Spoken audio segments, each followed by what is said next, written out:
Azamgarh police ने किया हत्या का खुलासा। दो आरोपी गिरफ्तार बताते चले कि वरिष्ठ पुलिस अधीक्षक हेमराज मीना के निर्देशन में आजमगढ़ पुलिस ने एक सनसनीखेज हत्या के मामले का खुलासा करते हुए दो आरोपियों को गिरफ्तार किया है।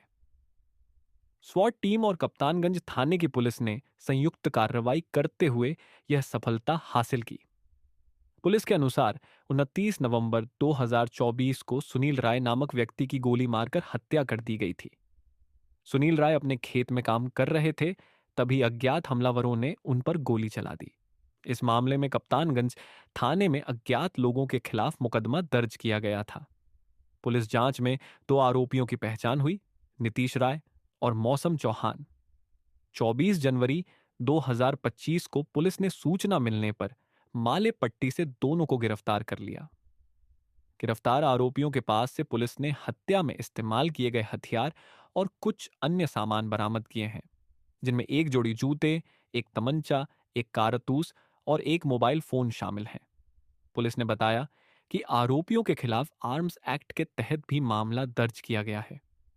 दोनों आरोपियों को गिरफ्तार कर न्यायालय में पेश किया गया। नवंबर में एक घटना घटी थी जिसमें एक व्यक्ति की गला काट करके हत्या की गई थी। गोली चल लगने का भी मामला था। कैसे खुलासा हुआ है सर ये पूरे मामले का?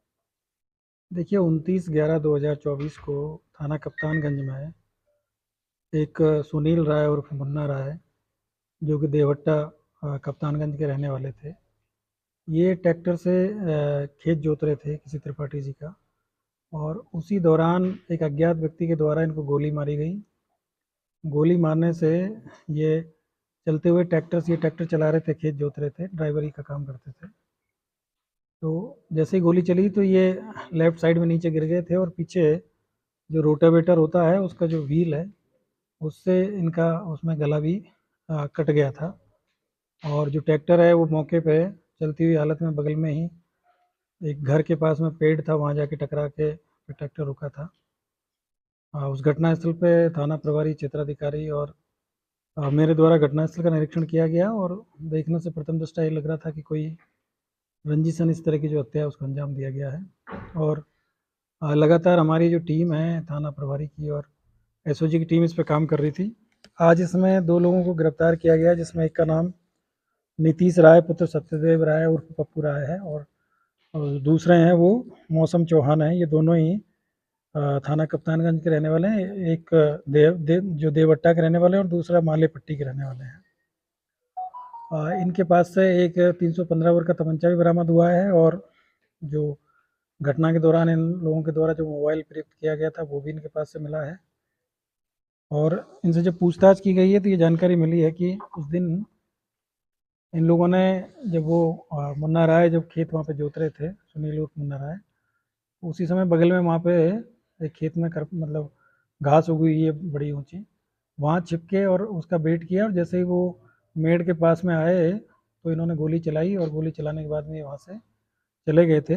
घटना का कारण जब जाना गया, मोटिव इनका क्या था, तो पूर्व से इनके आपसी जो पारिवारिक विवाद चलता रहता था, और कई बार इस तरह के झगड़े हुए, और जो जो घर के सामने वाली जो ज़मीन है उसको लेकर, जो आबादी की जो ज़मीन है उसको लेकर भी थोड़ा इनमें आपसी अनबन रहती थी। और जो नीतीश राय है, उनका ये कहना है कि इनके जब दादाजी की डेड बॉडी को ले जाने को लेकर भी कुछ विवाद हुआ था साल भर पहले। और अभी घटना से करीब 1 महीना पहले भी इनमें किसी बात को लेकर कहासुनी हुई थी, तो तभी से इसने प्लान बना के, और जो इसका दोस्त है मौसम चौहान, इन दोनों ने प्लानिंग किया, और प्लानिंग के तहत नई सिम खरीदी, और नई सिम खरीदने के बाद में इन्होंने इंतजार किया कि जिस दिन ये खेत जोतने जाएंगे दूरस्थ कहीं पे, अपने अपने गांव के अलावा किसी दूसरे गांव में, तब ये घटना को अंजाम देंगे। उस दिन ये चार मतलब दिन में करीब 12-1 बजे के आसपास में अपने घर से खेत जोतने के लिए निकला था। उसी दौरान फिर इन लोगों ने प्लानिंग किया, और करीब शाम को 5 से 5:30 बजे के आसपास में इन लोगों ने इस घटना को अंजाम दिया, और वहीं से फिर ये लोग वहाँ से भाग गए। और तमंचा, मोबाइल है, इन दोनों को भी इनके द्वारा कहीं ले जाके गाड़ दिया गया था, जिसको कि हमारी टीम ने रिकवर किया है। तो आज इन दोनों लोगों को गिरफ्तार करके जेल भेजा जा रहा है, और साथ ही साथ जो नीतीश राय के जो पिता हैं पप्पू राय, इसमें भी इनको भी 120 का इसमें मुलजिम बनाया गया है। इनको भी गिरफ्तार करके इसमें भी जेल भेजा जाएगा। परिवार ने आशंका व्यक्त की थी इनके लिए अज्ञात मुकदमा दर्ज था, तो या पुलिस ने ट्रेस किया कैसे क्या? कि परिवार को इनके ऊपर शंका थी, लेकिन कोई उनके पास में इस तरह का कोई सबूत नहीं था और कोई इस तरह का साक्ष्य नहीं दे पा रहे थे वो लोग। तो हम लोगों ने सर्विलांस के माध्यम से इसमें जब जानकारी किया तो ये जानकारी मिली थी कि इनके द्वारा एक मोबाइल जो 23 नवंबर को लिया गया था और 29 नवंबर को इन्होंने बंद कर दिया था उसको। उसके बाद से उसका इन्होंने यूज नहीं किया, तो उसी पे हमको थोड़ी इसमें शंका हुई और काफ़ी इसमें मेहनत की गई, तब जाके ये चीज़ें सामने आई है। सर, चूँकि जिस तरीके से उस घटना स्थल का निरीक्षण आपने किया और वहाँ के जो फर्स्ट प्रिमा फेसाई जो तस्वीरें वहाँ की थी, पुलिस को इन्वेस्टिगेशन में कितनी मेहनत करनी पड़ी और उसको कैसे वो किया गया आगे से? देखिए, प्रथम दृष्टया देख के लग रहा था, क्योंकि जो गोली लगने से ही उनकी मृत्यु हुई थी और जब मैंने घटनास्थल का निरीक्षण किया गया था तो वहाँ देख के लग रहा था कि ट्रैक्टर चलती हुई हालत में उनको गोली मारी गई थी।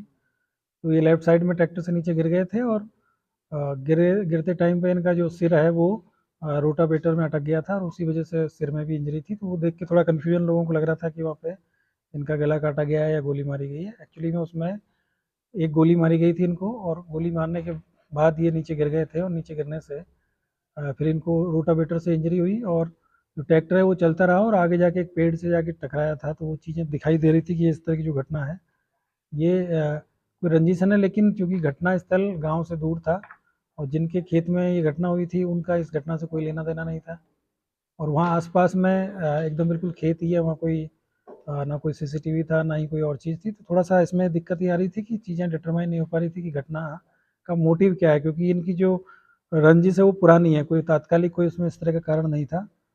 हाँ, तो उस वजह से थोड़ा इसमें टाइम लगा है और चीज़ें चूँकि वेरीफाई करने में टाइम लगता है, मर्डर का केस है, बहुत आसानी से इस चीज़ों को मतलब जल्दबाजी में नहीं की जाती है, जो सारे साक्ष्य मिलने के बाद में ही